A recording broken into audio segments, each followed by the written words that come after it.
So auxin means to grow, and it is the first plant growth hormone to be discovered.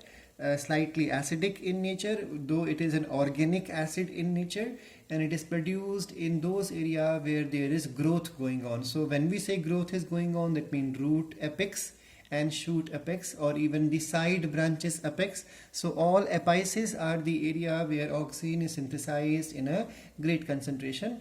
Now the early experiments for auxin to be discovered was done by Charles Darwin and his son Francis Darwin in 1800. They performed experiments on canary grass as well as oat coleoptile. If you remember this, we have already covered in the seed topic of monocot seeds in the 5th chapter. So on these two plants, remember these plants are monocots, they performed experiment and they found bending of the axis of growth axis took place in the experiments, and similar experiments were performed by F.W. Wendt also, and he was the first one who isolated auxin from the tip of the coleoptile of the seedling of the oat plant. Kogel and Smith in 1931 isolated auxin from human urine also. Now auxin is of various types also possible. Now the types of auxin possible are natural and synthetic. So all those auxins which are naturally present in the plant world, for example IAA, indole 3 acetic acid, IBA, indole 3 butyric acid, IPA, indole 3 propionic acid. These are examples of natural auxins. And then we have synthetic auxins also, or artificial auxins, which have been manufactured in the chemistry, or you can say biochemistry laboratories. For example, we have indole 3 butyric acid, which is synthetic. So remember, IBA is a common example to both natural and synthetic. This is sometimes asked in the MCQs question also.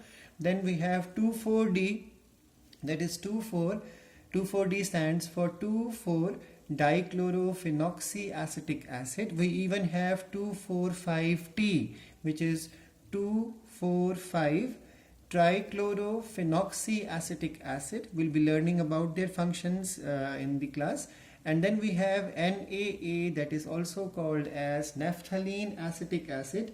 So there are various types of natural and synthetic auxins, and along with that we even have free and bound auxin. Now those auxins which are present unbound and they are diffusible are called as free auxins, and those auxins which are found in the plant's body but they are attached or conjugated to some other biomolecules. For example, if they are attached to the aspartic acid, for example, if IAA is attached to the aspartic acid, it is called as IAA aspartic acid, or IAA alanine, IAA glycoprotein. So conjugation is also possible, and remember that whenever it is conjugated or whenever it is a bound type of auxin, it will be physiologically inactive. So it can be stored and in the form of inactive auxin, but those auxins which are physiologically active or they show their effect, they are always free, or you can call it as free auxins.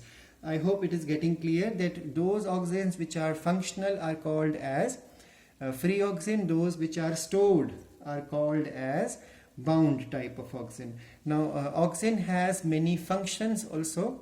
So when we talk about functions of auxin, the foremost function of auxin is the cell elongation, or what you can call also as the cell growth. So auxins promote cell growth by, now how it promotes the growth of cell. So the growth of the cell occurs because of mobilization of carbohydrate from their reserves, because plant cells are storing carbohydrates in the form of starch. So that starch would be quickly mobilized from their stored form into the active form, so that they can be used for the growth of the cell to occur. And then there will be increase in the rate of respiration, because metabolic reactions are going faster, so respiration rate will increase.